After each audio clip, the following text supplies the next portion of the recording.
हाथ में घुमाए के और बांध लो कंगन। अब जब कंगन बांध लिया तो वो कंगन इतना टाइट बंध गया कि शेषनाग के आंखों से 2 बूंद निकल पड़े आंसुओं के, जिससे 2 लड़कियों का जन्म हुआ, सिलोचना और सुनैना का। सिलोचना जो थी वो मेघनाथ को ब्याई थी, तस्कंदर के पुत्र को, और सुनैना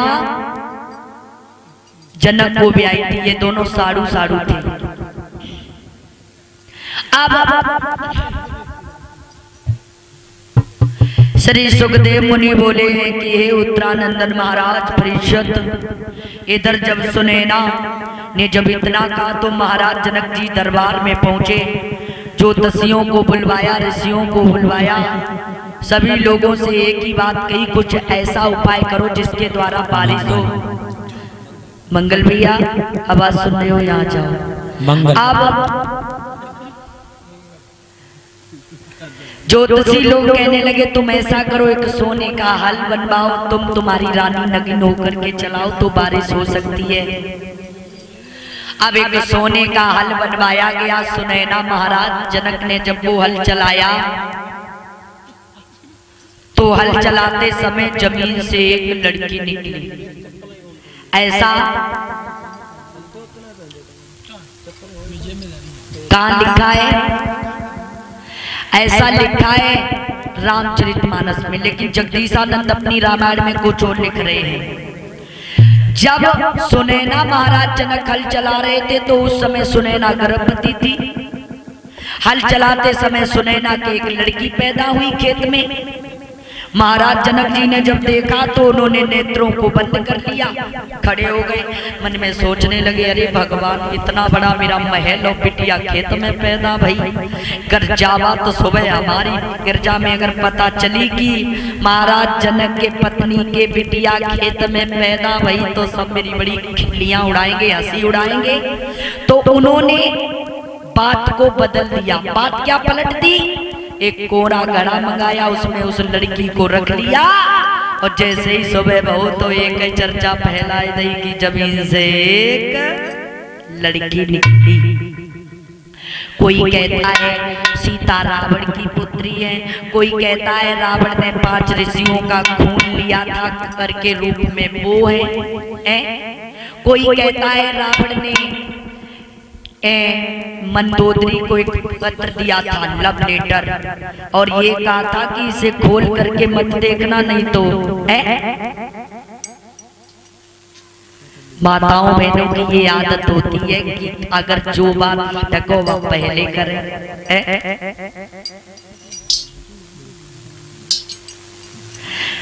वो यानी कि मंदोदरी ने जब वो पत्र खोल करके देखा, गर्भवती हो गई। बताया गया वही गर्भ गाड़े आए थे जनक के प्रजा में। क्यों? क्योंकि उनकी बुराई चल रही थी, रावण और जनक की सूखा पड़ी।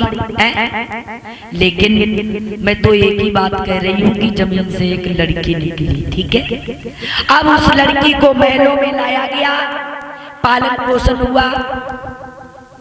उस लड़की का नाम सीता क्यों रखा गया? चाहे कचू रख दे, अनारकली, मोरकली, श्यामकली, नूरकली है, लेकिन सीता ही क्यों रखा गया? इसमें भी कारण है, क्योंकि जब सीता मैया पैदा हुई थी तो सबसे पहले हर की फारी में लगी जाए। पुराने जमाने में हर की फारी को सीता कहते थे। और दूसरा भी कारण है, जब सीता मैया पैदा हुई थी तो इतनी बारिश हुई, इतनी बारिश हुई, शीतल समय हो गया यानी कि ठंडा, तभी उनका नाम सीता रख दिया। सीता मैया धीरे धीरे बड़ी होने लगी। एक बार की बात है, सुनैना कहीं चली गई थी तो इस कारण से सीता मैया अपने घर की जारा बुआरी कर रही हैं। किस तरह से? किसी जानकी दुलारी सीता रे, जय हो। और बचपन में मोती की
कौन सा? तो ददीज की पिनाक की हड्डियों का धनुष था। पिनाक जानते हो? रीढ़ की हड्डी को कहते हैं। पिनाक की हड्डियों का बना हुआ धनुष था, जिसमें सैकड़ों वीर लग जाते थे। उठाने की बात छोड़ो, हिला भी नहीं पाते थे। सीता मैया ने एक हाथ से उठाओ, दूसरी जगह रख दो, बाकी नीचे झाड़ू लगा दिया। तब तक जनक ने देखा श्री जनक की रात ने जब सीता ने धनुष उठायो है, दरबार में तुरंत पहुंच करके सबको वचन सुनायो है।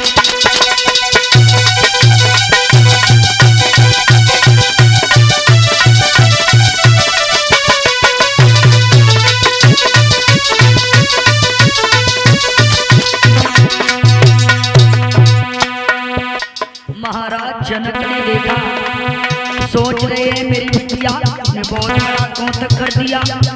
दरबार में पहुंचे,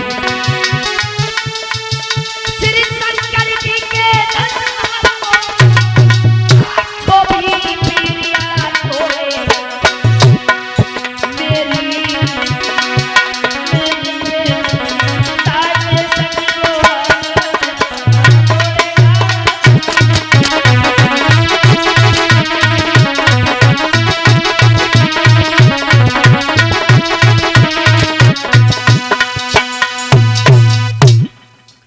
एक दिन सीता मैया अपने घर की जारा बुआरी कर रही है।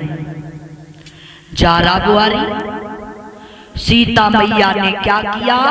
जो ददीज की पिनाक की हड्डियों का बना हुआ धनुष था, पिनाक माने रीढ़ की हड्डी, रीढ़ की हड्डी का बना हुआ धनुष जो रखा था, जिसमें सैकड़ों वीर लग जाते थे, लेकिन वो धनवा कोई हिला भी नहीं पाता था। सीता मैया ने भाई दूसरी जगह उठाए के रखे दो। जनक जी ने देखा, सोच रहे मन में मेरी बिटिया ने बहुत बड़ा कौतक कर दिया। खत में, चिट्ठी में, पत्र में, हर जगह एक ही बात लिख दी। कौन सी? जिस महावीर की महाशक्ति और भगवान तोड़े गिराए, और बस उसी को डरती बाती जानकी भाई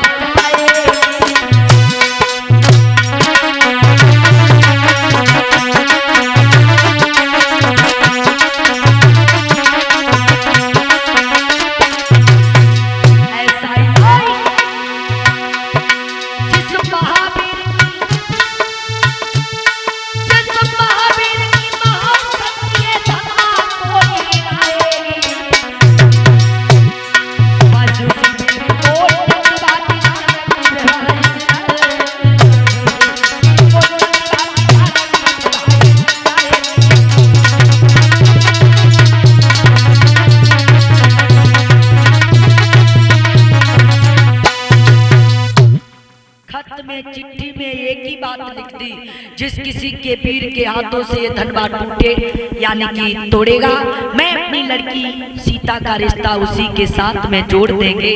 अब वो खत देश विदेश भेजवाए जाने लगे। देश विदेश के राजा महाराजा लोग आने जाने लगे। किस तरह से?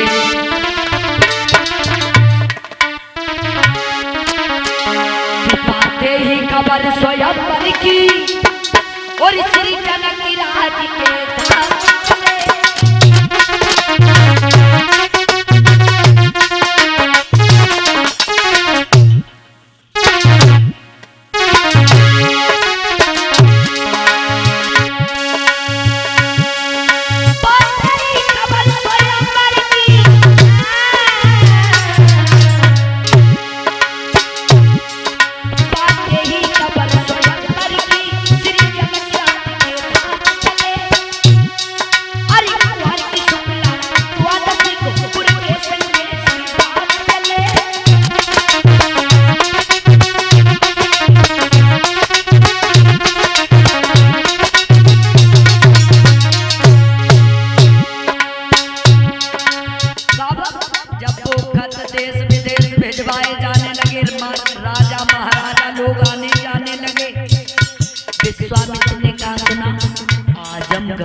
सीता का स्वयंवर है। तो राम लक्ष्मण को साथ लिया कब? कुंवार की शुक्ल द्वादशी के दिन चल दिए हैं।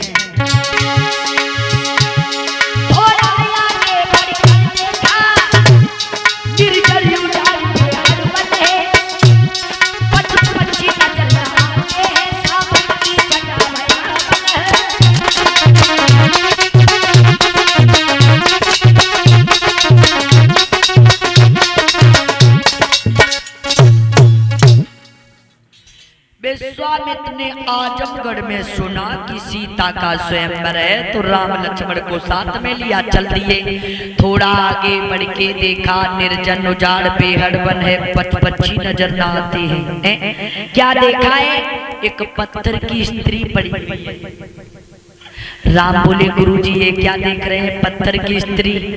विश्वामित्र बोले तुम्हें नहीं पता है, ये गौतम ऋषि की पत्नी है अहिल्या। ये देखने में बहुत सुंदर लगती थी।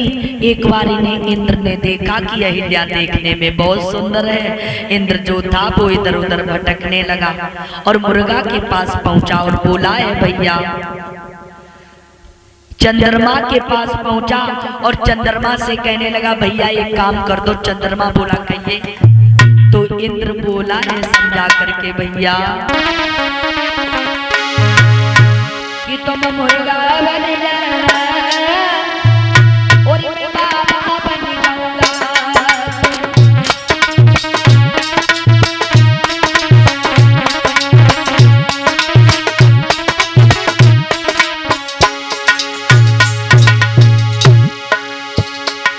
गौतम को बैठाना मैं चल कर आऊंगा।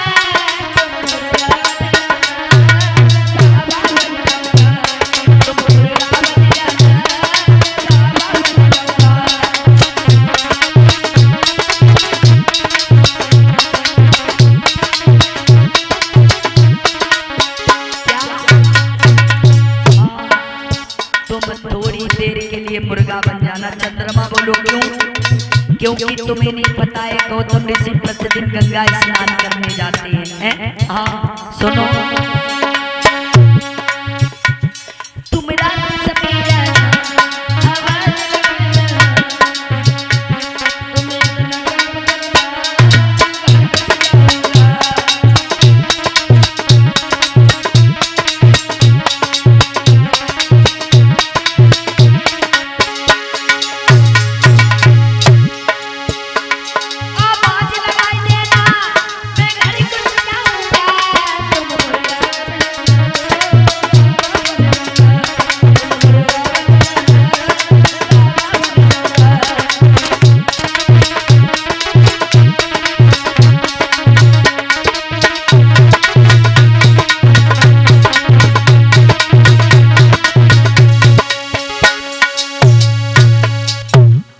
समझाने लगे भैया तुम ज्यादा कुछ नहीं करना है, तुम्हें बांग लगानी है। गौतम ऋषि जानेंगे सवेरा हो गया, वो गंगा स्नान करने चले जाएंगे और मैं अहिल्या के साथ में छल कर देंगे। बोले ठीक है।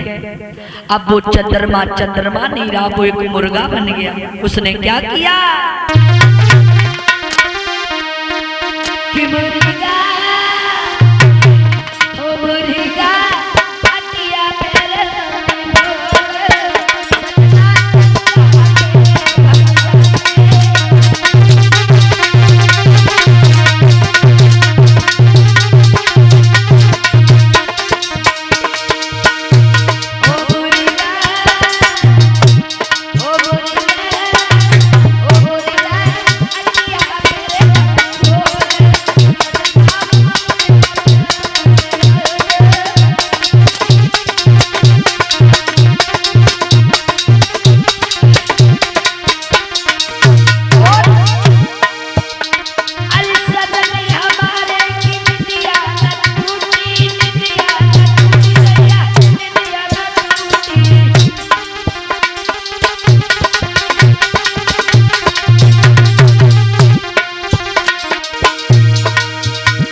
चंद्रमा चंद्रमा नहीं रहा, वो एक मुर्गा बन गया। उसने क्या किया कि मुर्गा ने बादल फाड़ो रे, बोला बोला बोला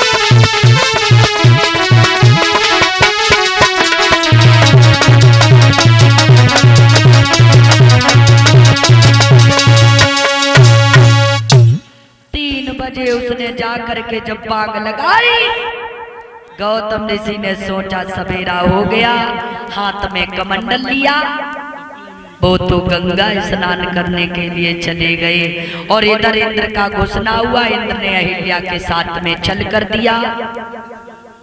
इधर गौतम ऋषि ने जैसे ही गंगा मैया में कमंडल को भिगोया, गंगा मैया आवाज देने लगी, ओए पापी, अभी तो गंगा स्नान करने का टाइम भी नहीं हुआ, तूने अभी मुझे जगा दिया। लेकिन गौतम ऋषि ने दोनों हाथों को जोड़ा, बोले मैया हम तो प्रतिदिन ही गंगा स्नान करने जाते हैं, लेकिन आज तुम ऐसा क्यों बोल रही हो। गंगा मैया बोली, अरे मूर्ख, तेरे घर में छल हो रहा है, तू यहाँ पापों को धो रहा है। इतनी बात सुनी, गौतम ऋषि ने भीगे पत्थरों को अपने कंधे पर डाला, हाथ में कमंडल लेकर अहिल्या के दरवाजे पर आए। अब हज लगाने लगे अहिल्या।